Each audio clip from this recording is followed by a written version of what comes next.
Marie, you're going to stick around with us. And again, to everyone, please engage in chat. Make sure you select all panelists and attendees. And tell us what you think as we go. And say hi to all your friends from around the industry. We have a couple of thousand people that are joining us today as they join us every single week. And I just want to say thank you. Again, I mean, you've made this a special moment for all of us. We think this is a really fun way to share the latest insights around COVID and what the recovery process looks like. And the content that we present is actually shaped by your input, your feedback, what you're typing up in chat. So if there are things that you want to see in the future, just chat about it. Surface some of those questions and ideas, and we will explore it in the research that we continue to do. In the past, just over 2 months, we're now up to over 42,000 consumers surveyed. That's basically 42 separate surveys we've done of 1,000 consumers each on a very, very broad range of topics. All these are different types of surveys as new topics come up. And you can find the results of that on the Datassential coronavirus webpage. So if you haven't visited there, by all means, please do. I think we're up to like 60 plus reports, exhibits, maps, chain profiles, you name it. Everything's on there for you. When we first put that thing up, you know, there's maybe just a handful of reports. Now there's so many that it actually takes a little bit longer to find what you need. So we're going to add a new section next week at the top that says, here's all the new stuff, plus everything else at the bottom. So visit it, spread the word. Let's all use information and recover together. Last week, we showed some information from Firefly that drew a lot of feedback and follow-up questions. I want to just refresh your memory a little bit. Firefly is our data set of basically every place that serves food in the country, every restaurant, hotel, you know, hospital, you name it.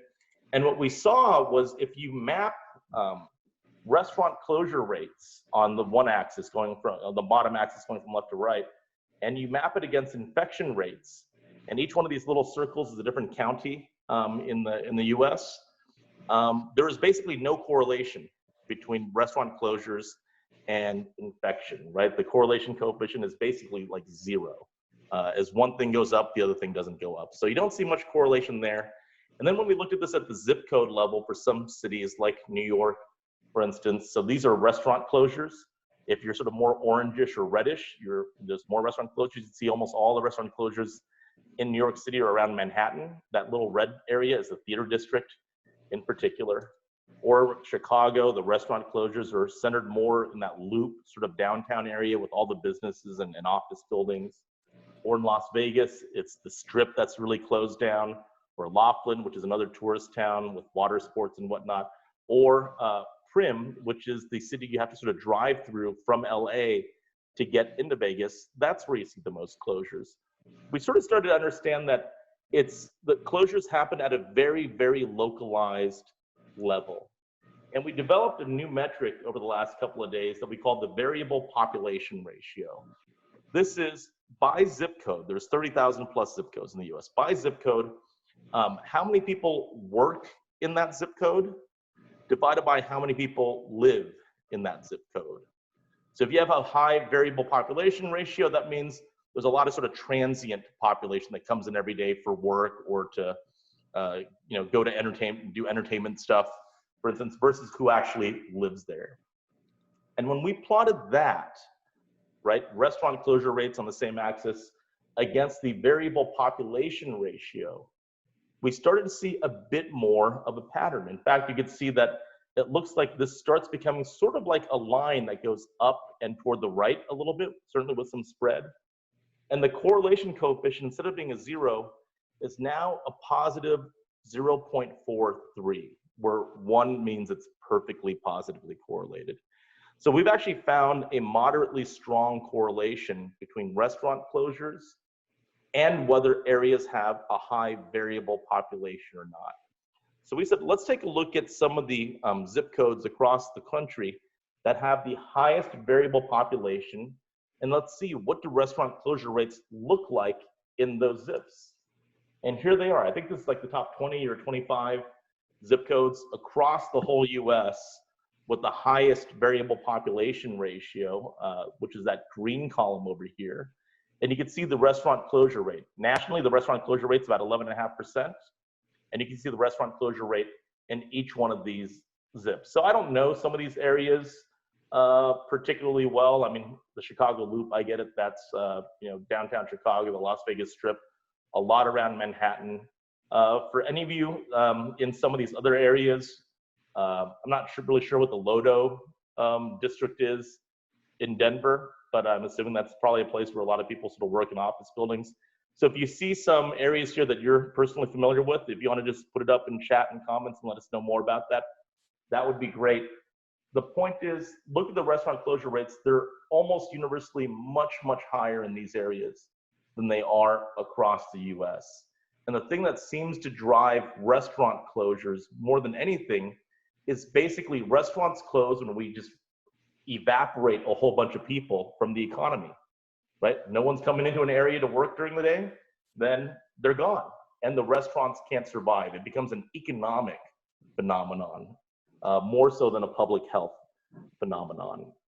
So what does this actually mean? Well, if you're from a company and you're a chain restaurant, if you have a lot of stores in these types of areas with high variable population, those stores are going to be a bit more challenged to recover, right? If you're a supplier selling to restaurants in those types of areas, those are going to be the operators who are going to have a tougher time coming back. Operators that are in areas that have low variable population, where they're mostly feeding like residents in the area, those will tend to do much, much better. So the key thing is, when do people start coming back to work, right? When we're allowed back into our office buildings and whatnot, that's what's going to make it so these high variable population areas start to see a real recovery. So it's sort of interesting, that notion of variable population is just one of 5 different attributes that we look at in determining the sort of location score for different operators. So we actually took the largest chains in the country and said, let's look at these 5 factors as it relates to how advantageous their locations are. Are there stores in places with high variable population? Are there more stores in urban versus suburban versus rural areas? Do they have standalone stores? Do they have hosted stores in airports and malls and some other places that'll probably be, a little bit longer to recover? What does the resident population look like? That determines a major area that we call location. Location is just one of 8 other areas we look at with over 30 different factors across them, right? So location, enthusiasm for that chain, value, is that chain known for having high value foods, or are they thought to be affordable? Service, the menu, are the menu items of the chain thought to be very deliverable? Formats, do they offer drive-through and delivery? Have they been doing it for a long time? Are they shifting to family meals? Agility, and then an important thing that we call trust as well, which is, do consumers trust that chain in this time of the pandemic to keep them safe? Do they trust the staff? Do they feel like that chain has acted responsibly during the time? And collectively, that forms something that we call chain resiliency. It's a model that we've been working on, that we should have fine-tuned and ready to publish pretty soon. And it's part of the deliverables for something we call the Firefly 500, which is a pretty awesome report that we've updated to take a pandemic's eye view of what's happening with the chain market. So I will give you one quick opportunity. If you're interested in learning anything about this Firefly 500, you can click yes, and we will get you some information on that. Or actually, what we can do is, if you have an interest, I'll set up a poll a little bit later that you get to click yes to, and we'll get you some info. But let's continue. I wanted to talk about some really positive news, I think, which is, this is that key stat that we track every single week, actually every couple of days, which is, are you personally very concerned about coronavirus? You can see that we are on a downward trajectory now. The level of concern is starting to dissipate, and we're back to where we were at in the middle of March. Now, we hit a high of 67. We've now, as of yesterday, are at a 53. Even more importantly, we have this other stat of, are you definitely avoiding eating out? And this is a number that hit a high of 68 in mid-April, and we've seen a continuous decline and one of the sharpest drops over just the last day or two, that we're now at a 51. This is a big decline from where we were just over a month ago. We're seeing that consumers are starting to become significantly more comfortable going out for food. We're back at the levels where we were in mid-March. If this trend holds up, and we have every reason to expect they will as more states start to reopen, I would expect that we'll be in the 40s at this time next week, and we'll see this number continue to drop. But if you're on the side of voting for restaurants to reopen and for the recovery to pick up steam, this is actually a very encouraging sign. This is way outside of the margin of error, and we're likely to see continued willingness to go out and eat. So that's great news. It keeps going down. Okay, so here's a quick poll for you. We asked consumers, what are the non-essential places that you think would be appropriate to visit right away? So take a quick second. So click all the ones that you think would be appropriate to visit right away if they were available to you.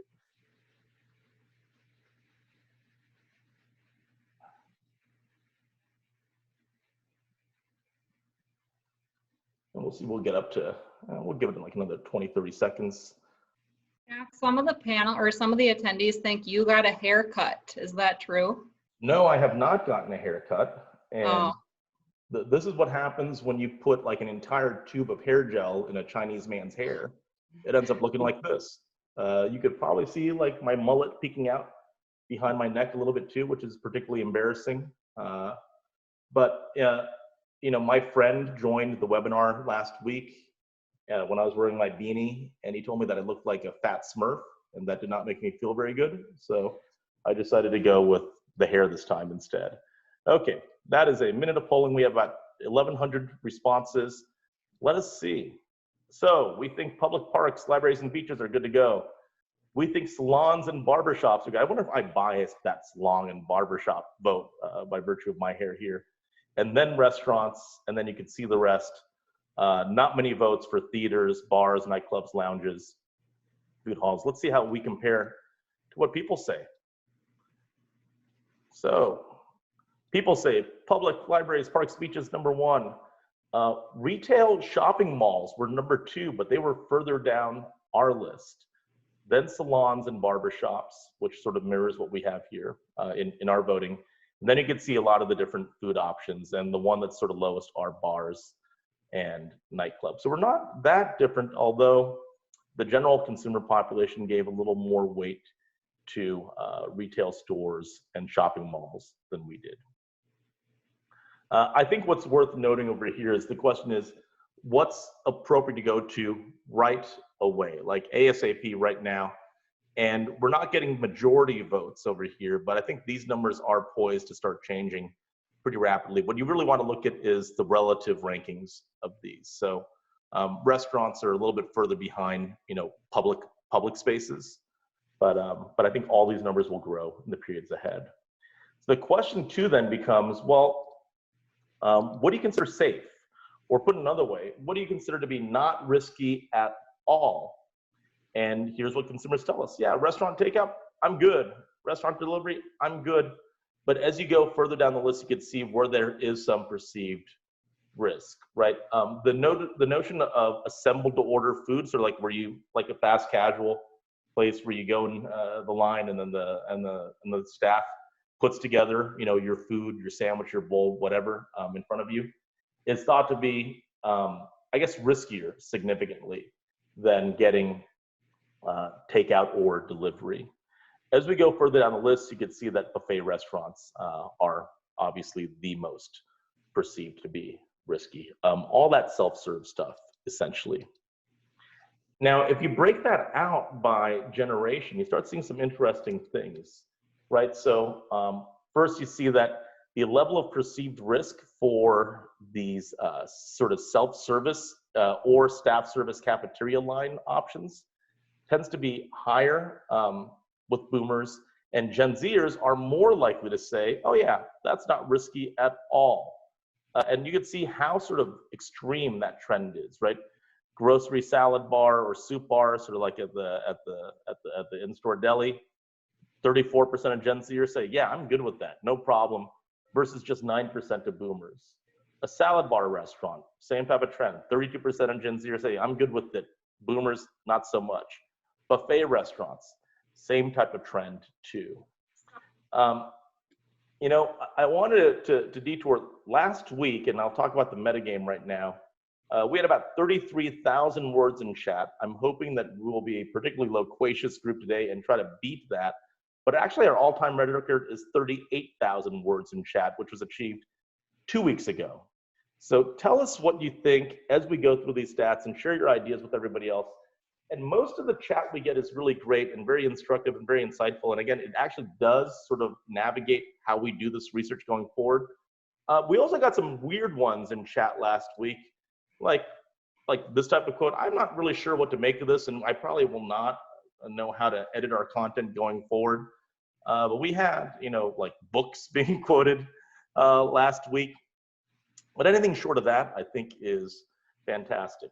We also had another type of interesting chat that came up, which we really did want to pay attention to. So at 2:30 p.m., someone wrote, will buffets be able to come back from all this that's happening in the world? 4 minutes later, Jack, no one is talking about buffets. Please discuss. A minute later in chat, how do buffets reinvent themselves after COVID-19? A minute later, how do buffet concepts like this survive after this pandemic? 6 more minutes go by. Why will you not talk about the buffet segment? And then later in that same minute, this is exactly why I want you guys to talk about the buffet segment. So I feel like we have an obligation to talk real quickly about buffets, and I wanted to share some of the buffet research that we've done just real quick. So the question is this: we know that consumers think of buffets as one of the most high-risk environments that they could face as it relates to food away from home. And we asked them, what would you absolutely require to consider going to a buffet? Like, what are the absolute table stakes that you need? And you can see that a lot of things score a majority vote. Sneeze guards are an absolute must. Limiting guests at each station to sort of force social distancing. Rotating food more regularly than before, which in theory, you know, probably doesn't directly relate to, you know, contamination of surfaces nearly as much. But it does, I think, symbolize that things are being fresh and rotated out, which helps consumers feel a bit better. And then even more than half say, hey, you have to have staff monitoring guests. And you'll remember from our previous webinars that people say, you know what? I actually am more concerned about the other diners in the place, whether it's a restaurant or someplace else, than I am the staff or anything else going on. So yes, have some more staff there to basically watch those diners and make sure that I'm protected. But the bottom line is that buffets will need to make some pretty dramatic changes, at least in the short run, right? Intermediate term, longer term, this may all change, but at least in the short run today, and for certainly the next few weeks and perhaps next couple of months, there's gonna have to be some pretty significant changes to what the buffet experience looks like for consumers to really feel good about it. The interesting thing is, as you might imagine, this does vary by generation. So again, this is the percentage of consumers that say these are absolute musts for me to consider a buffet. And you can see that Gen Zers are much more lenient about this. They're like, yeah, it's okay. You know, if you do some of these things, great. If you don't, you know, I'm okay with that too. Whereas boomers say, no, you have to do all of these things. So if your brand is a buffet, or if you're a supplier to the buffet industry, just know that depending on who your customer is, their level of tolerance and the requirements they have are likely to change. So I wanted to ask a question too, because we've gotten a lot of questions about, you know, what do face coverings look like, and what is the future of face coverings, and will everyone be wearing a face covering? So what do you think? This is something that you could help us answer. 3 months from today, what do you think will be the most common type of face covering at restaurants? A generic face mask, like a generic surgical mask, a branded one that has like a logo on it, or some sort of like fabric cloth covering that doesn't really look like, you know, a surgical mask so much, but just like a scarf or something that goes over your face. Maybe you look like a ninja or something. What do you think is going to be the most common type of face covering? And the last option is doesn't apply because I don't think restaurants will be using face masks 3 months from now. Marie, any guesses? Actually, first, what percentage of people do you think are going to say restaurants won't be using face masks 3 months from now? If you had to, what do you think the poll results show? Oh, that's a good question. I feel like it will be a minority who think that we won't be using masks in 3 months. Yeah, you're right. It is a minority. And what do you think is going to be the top answer then? I want to say not fabric masks, that maybe those don't seem protective enough.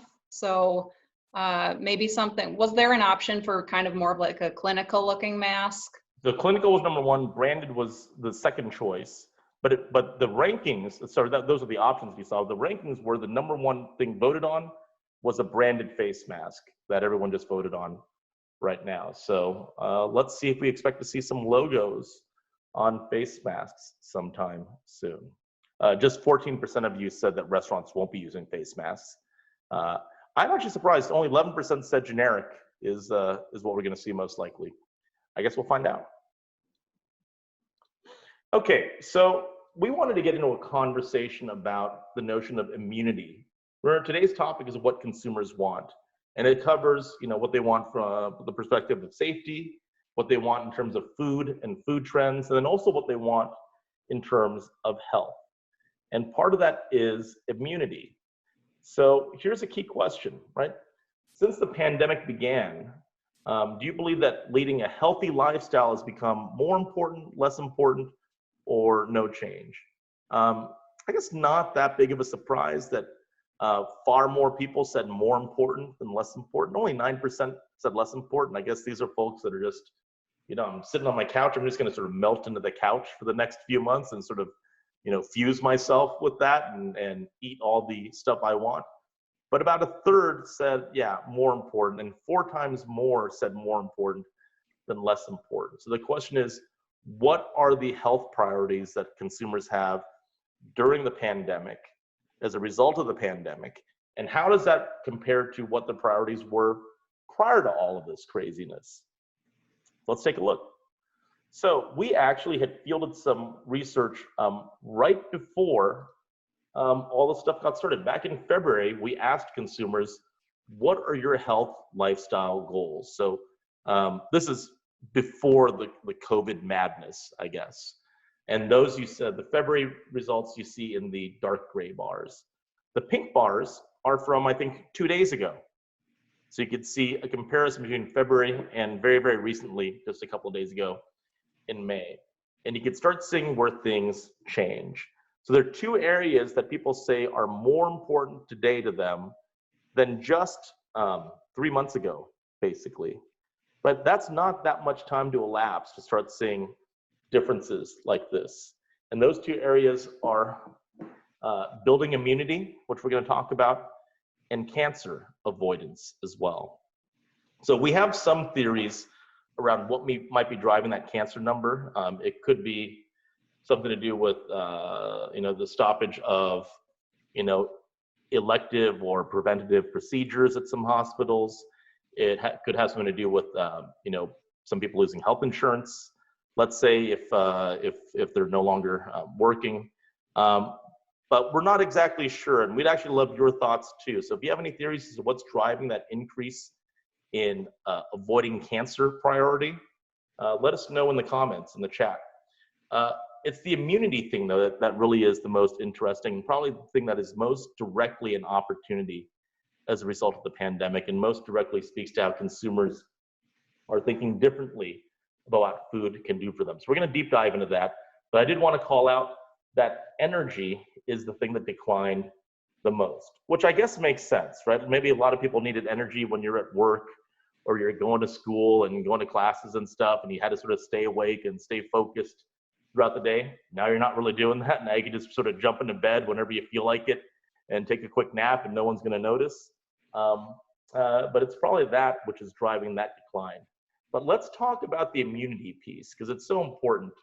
And as tee things up, for a long time, Datassential, we've said, this is what the health sort of framework looks like, right? Healthy 1.0 was about weight management. 2.0 was about feel-good foods, local, natural, organic, sustainable.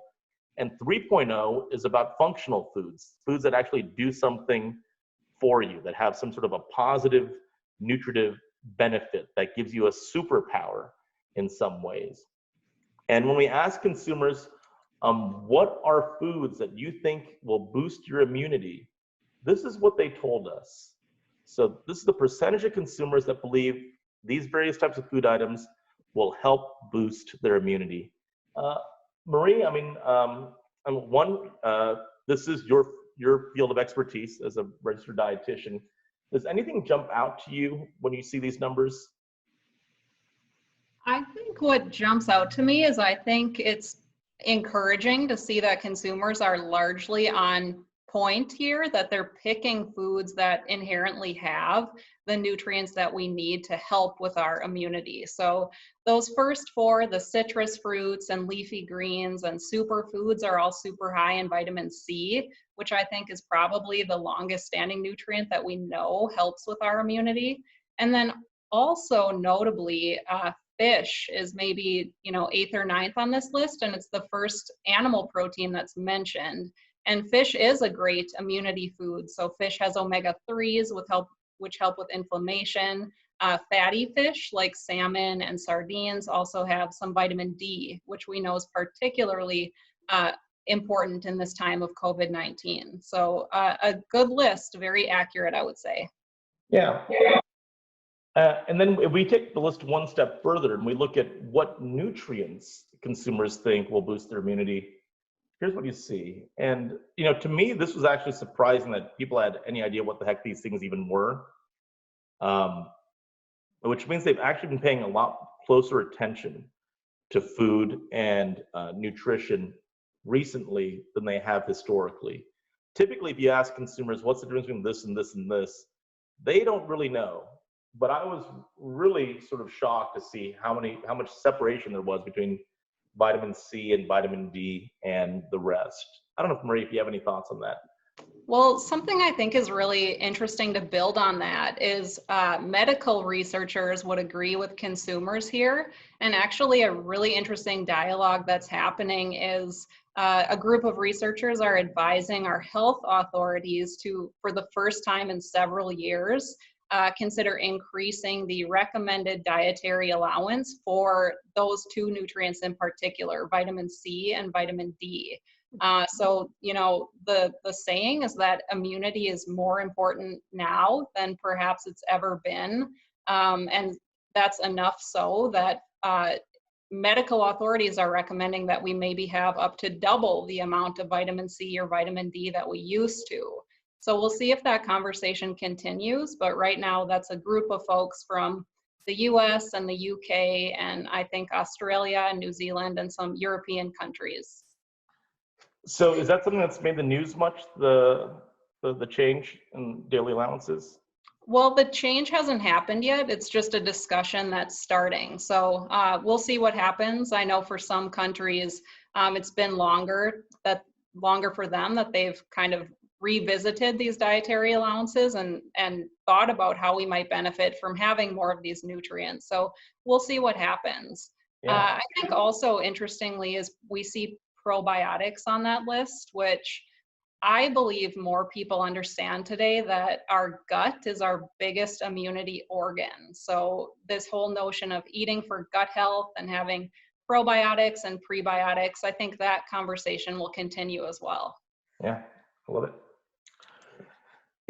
One of the things that's been a saving grace for restaurants during this period and has caused some restaurants to even see positive sales trends has been the launch or the concentration around family meals. So we want to understand family meals in a little more detail. And the first question is, what do you actually want to have in your family meal? What should the components be? Do people want to just have something that's sort of the entree only, but in a family-sized portion? Do they want an entree along with an appetizers and a side, or do they want a dessert included there as well? Well, not many people just want the entree, right? Just 1 in 5 want only the entree. It seems like you have to have multiple components at a minimum. And at an absolute minimum, it's got to be an entree with some sort of a side or an appetizer. That's the bare minimum, and that's probably the basic bundle. But you have a third that says, you know what, just throw dessert in that thing too.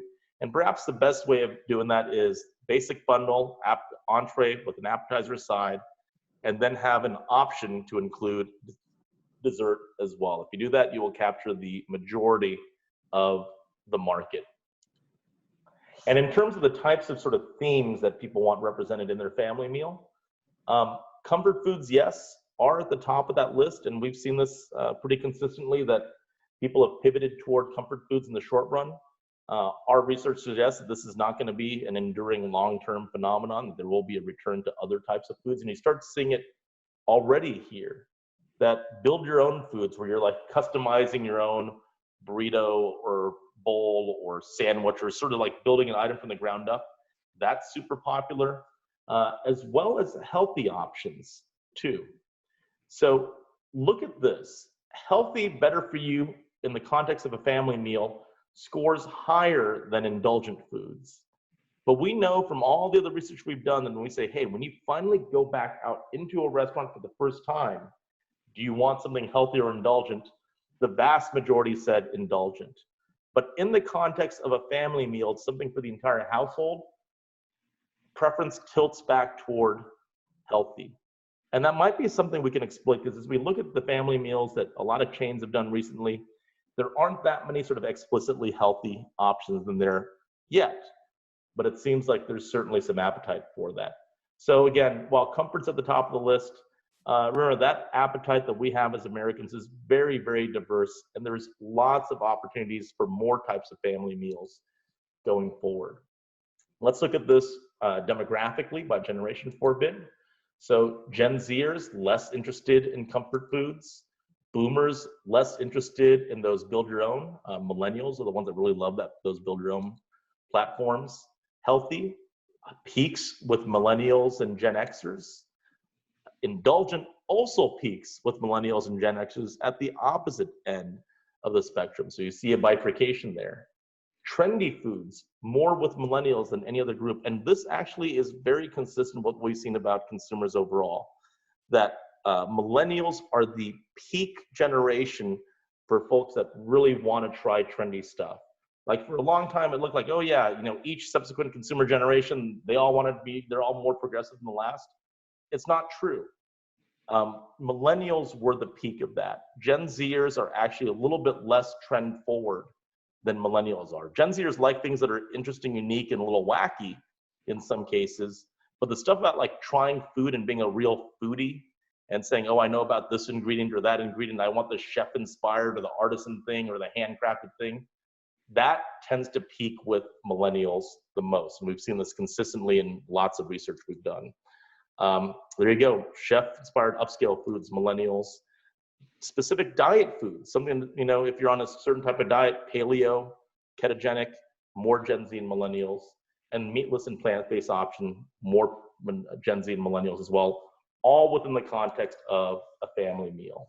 And in terms of the foods that people want to see inside their family meal, you may remember for a little while back that Mexican food was like #1 on the list of things that people most missed from restaurants. It's also the thing they most want to see inside of a family meal. So think about this and let us know in comments too. What are some other things that you think would work great within the context of a family meal that sort of seems to be missing from the options that exist today? Okay, the last thing to think about as it relates to a family meal is what the heck is going on with beverages? And this is sort of an important thing because beverages are such a high margin area for restaurants and other places that serve food. But right now, only 24% of consumers say they want a beverage included in their family meal bundle. The question is why, right? We know the attach rate for beverages for, typical restaurant orders is much, much higher than that by, 2 to 3 times, depending on the situation. So why just 24%? Why is it that 76% say, nah, I'd rather not have the beverage included? Well, it's usually because they already have drinks at home in their fridge, right? Or that they want the ability for other people in their household to pick their own drink and they don't all have to have the same thing. And there's some perceived risk there too.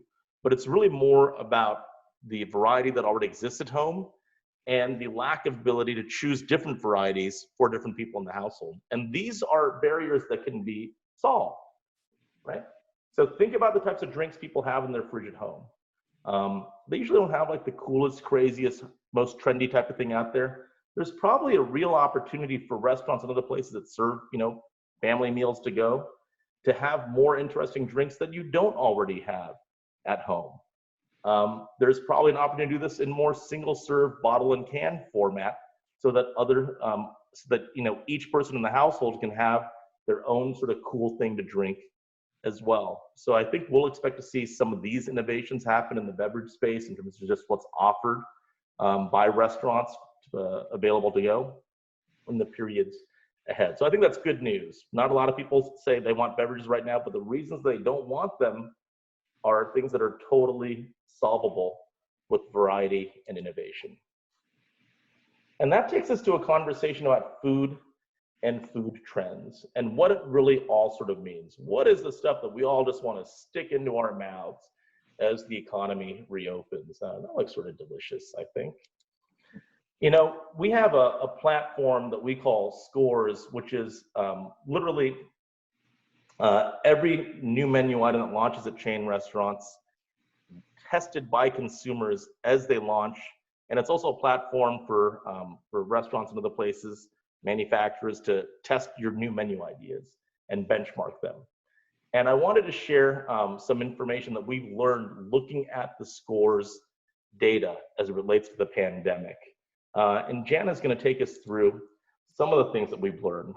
Jana, you want to take over? So I'm just going to take a quick step back and just say Scores has been around since 2014. Over these 6 years, we've tracked the same exact metrics for about 28,000 items. And these metrics, they help us understand the success of dishes. So we have unbranded purchase intent as well as branded purchase intent, uniqueness, frequency and draw, value, day part and brand fit, as well as open ends for likes and dislikes. So we've been doing this for 6 years. The pandemic, it hit in March, and we realized how important dining preference was going to be moving forward. So in addition to these metrics, we added 3 metrics to our battery of questions. So really, regardless of how a dish is actually going to be offered, we're asking in which way would someone consider ordering an item. So do they want to get it from delivery, to go, or dine in?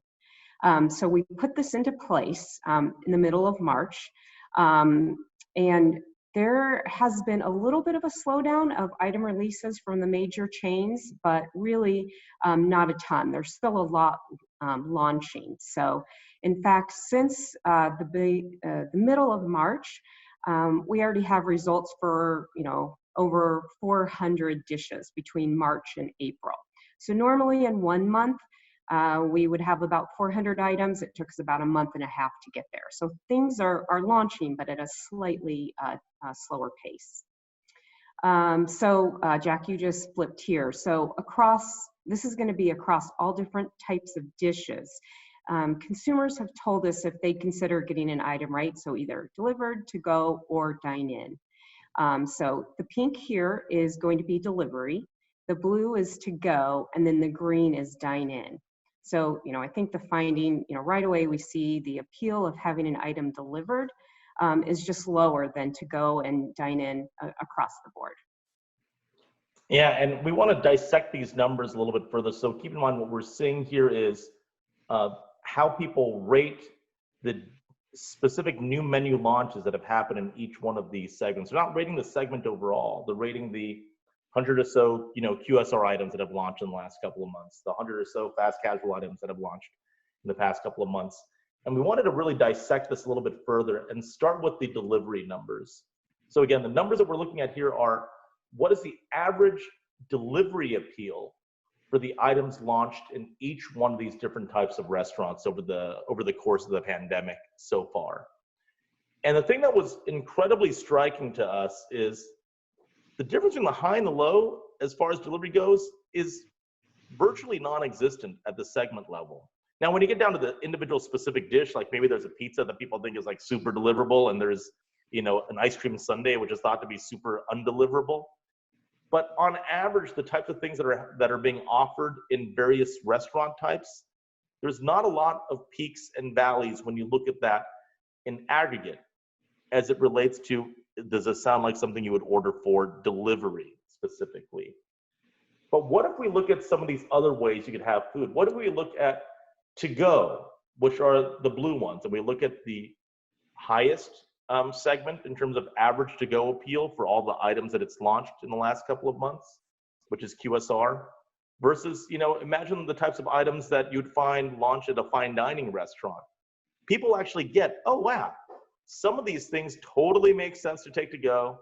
Some of these things totally just don't make at all any sense to take to go. But we didn't see that nearly as much for delivery, where the variances were much, much, much smaller.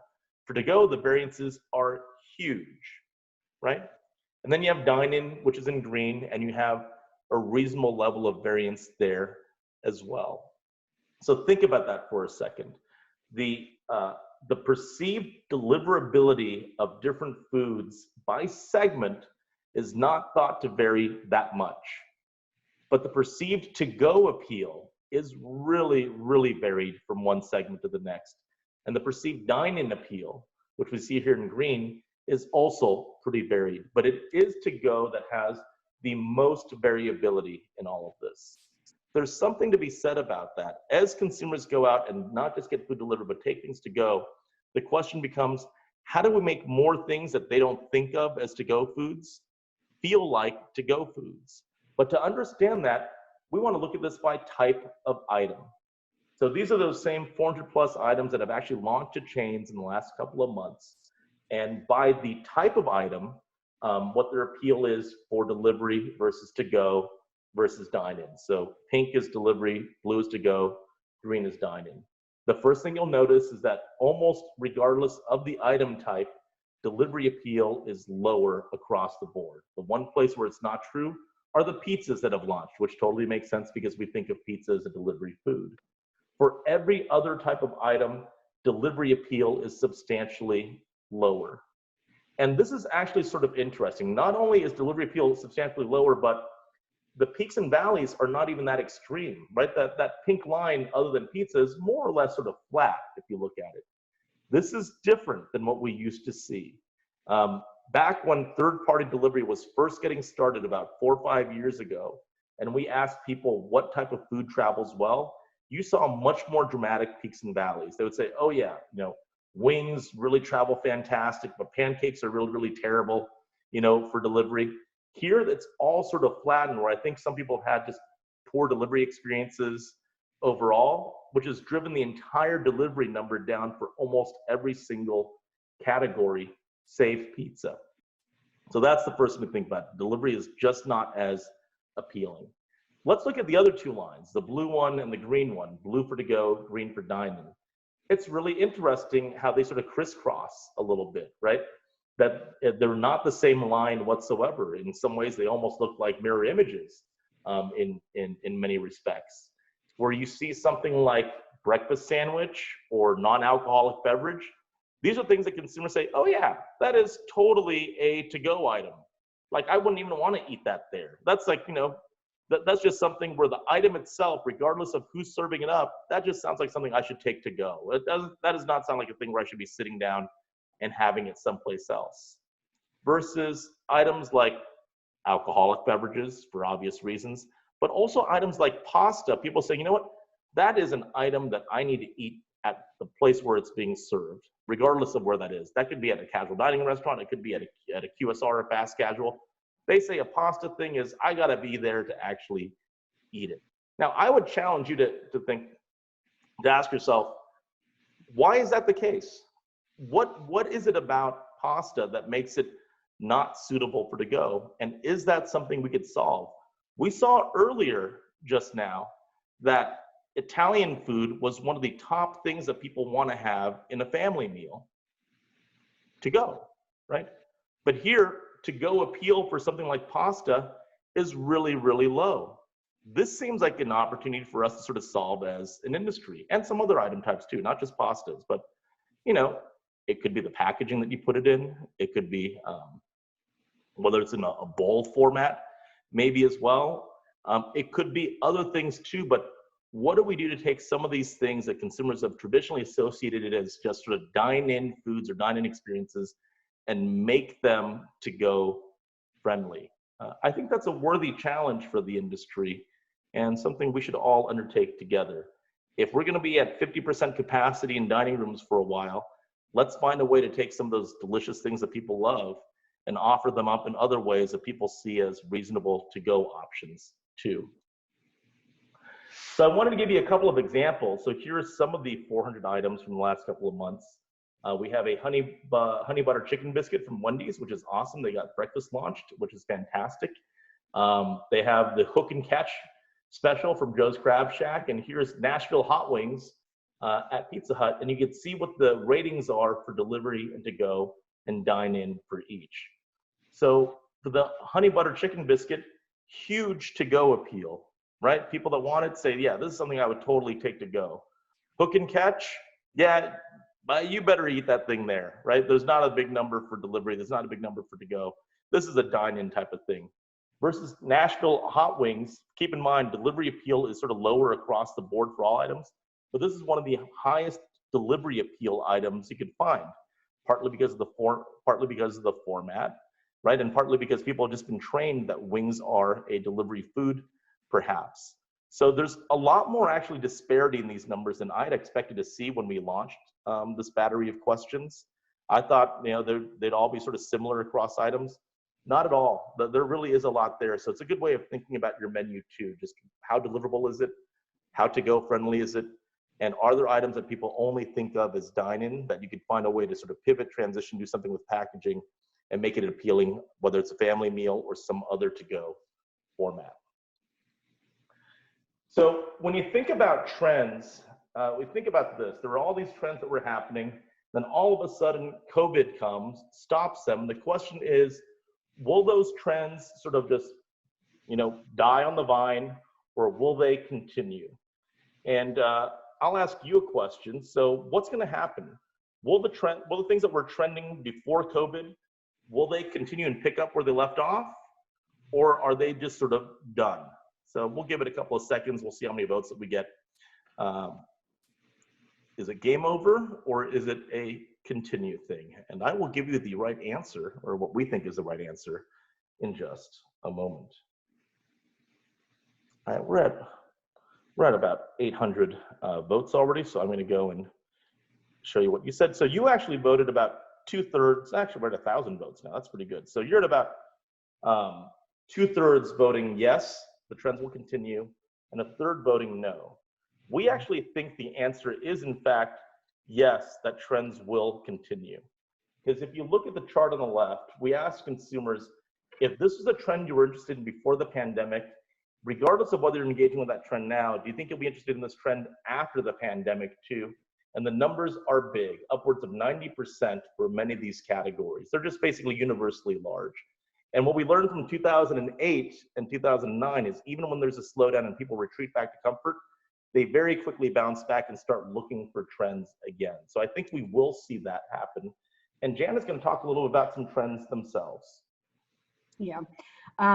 So what we did was we took and examined, all foods, flavors, and ingredients, and we took their 4-year change, and we found that all of that fell into a nice little bell curve for us. So we found that, some trends are declining, and that was categorized as, minus 20% or more. Some are going to be flat, and that was kind of the minus to plus 10. Some are going to be growing, trending, so that's the 20 to 40%. And then we have this category that's plus 50%. So these are our super growth categories. So tons, all of the kind of fast growing in that area. So if we look at the percentages, we found that about 18% of all of these trends are declining, 50% are flat, about a quarter of trending, and then we have the 7% that are in this super growth mode.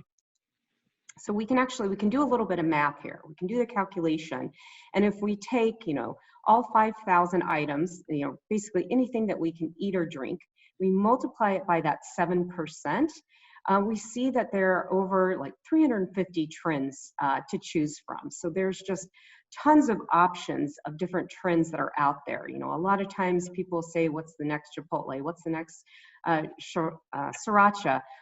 But really there's tons and tons of items to choose from, literally hundreds, dozens of items, and there's just no shortage there. So there are two important ones that we're gonna talk about today, time pending, maybe one that we'll focus on. And the first plays off of a little bit of healthy, but we wanna examine the notion of alternative foods. So, we're used to doing things in a certain way.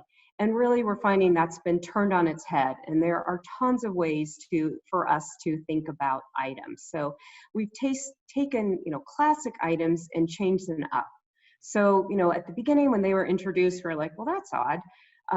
But now, they've become commonplace for us and they're part of our routine, right? So instead of peanut butter, we might reach for the almond or cashew butter.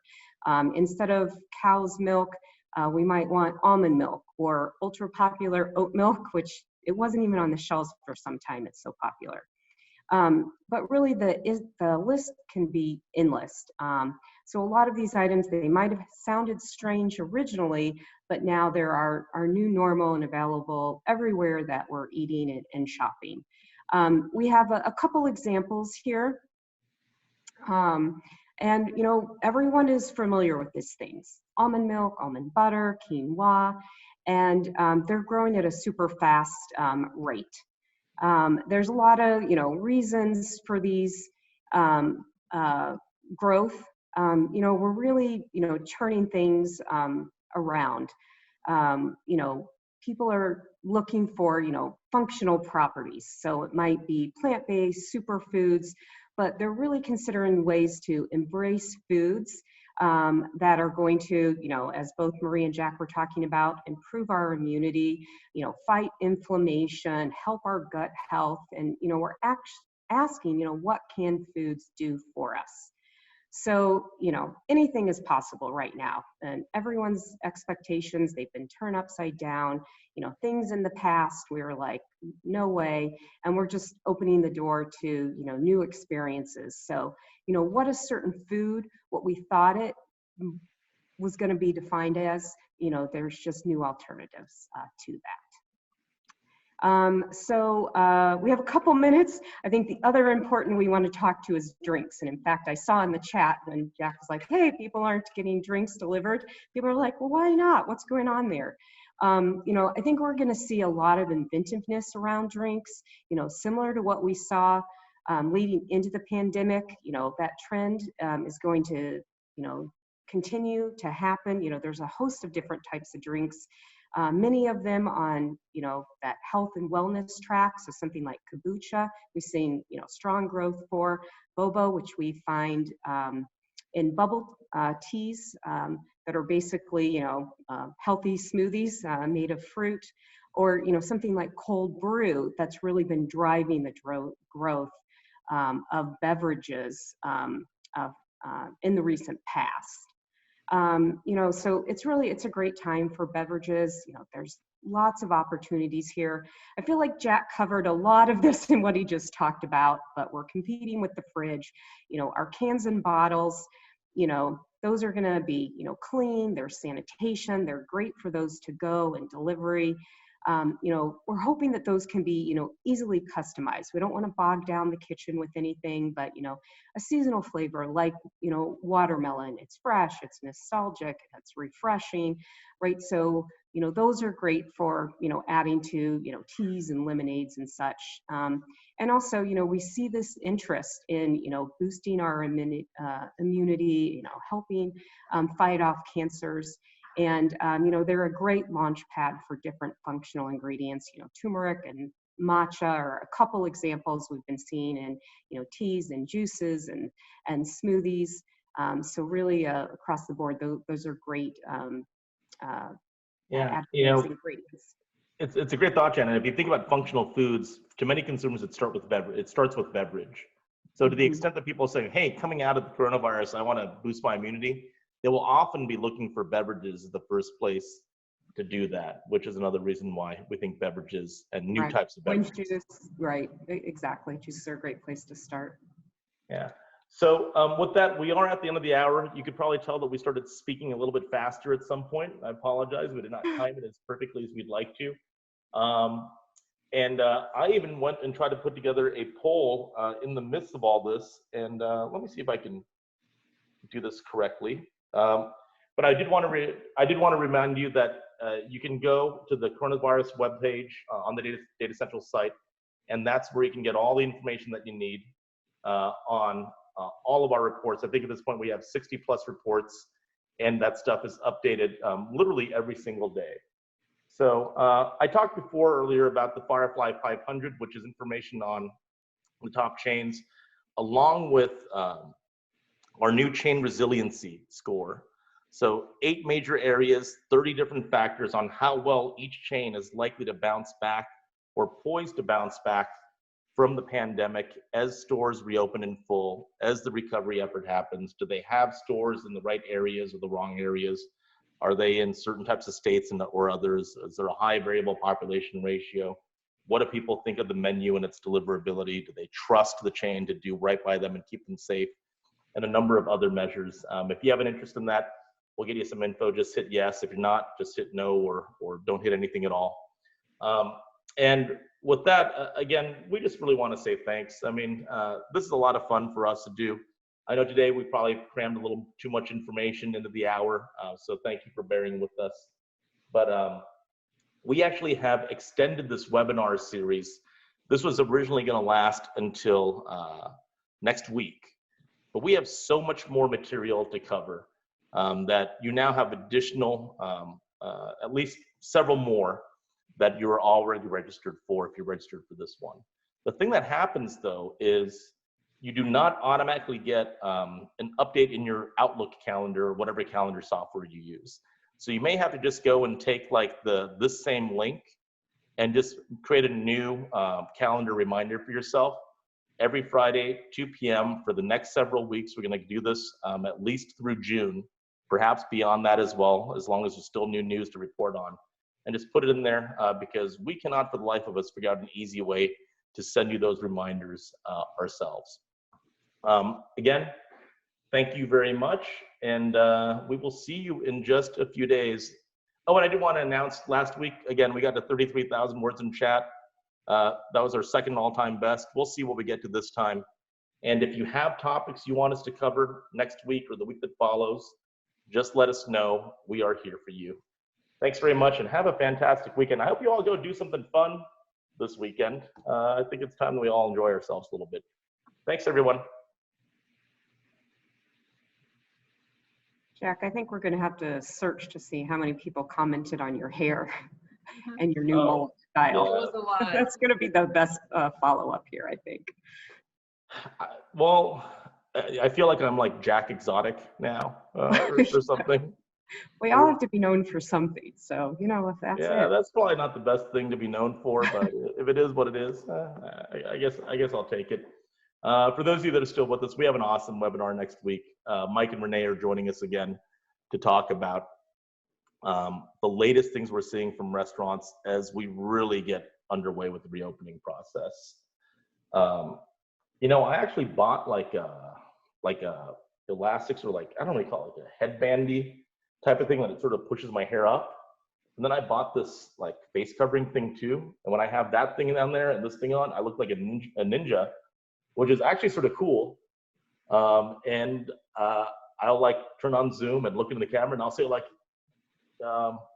you know, you want to get away with this. And it makes it sort of empowers me a little bit. I feel like a badass with that ninja costume thing going.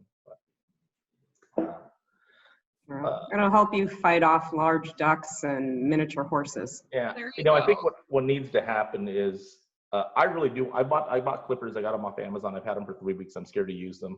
I've heard other people say they try to give themselves a haircut and it turns out terribly every time. I think you can maybe do a crowdsourced haircut over Zoom, right? Get a camera here, a camera here, a camera behind, right? Set them up and just start doing it. And people are going to yell out like, hey, you missed a spot. No, no, no, more to the left, more to the right. And sort of do it with your eyes closed, only based on the audible feedback you're getting from everybody else. And maybe when you open your eyes, you'll have a mohawk because everyone has been trolling you, or maybe you wake up, you open your eyes and you have an amazing haircut. I don't know, but I'm almost tempted to do that and see what the world does. So I don't know, just a thought. Jack, maybe we could do that on one of our Datassential full team calls. All of us can guide you when the whole team is on the phone. Yeah, we'll call it the world's worst haircut session, which is what I'm sure it's going to turn into. Get you We'll a see. Yeah. Again, thank you again, everyone. We are probably way beyond the point of relevancy in our conversation today. So I'm going to shut this off and thank you again. We will see you very, very soon. Bye, everybody.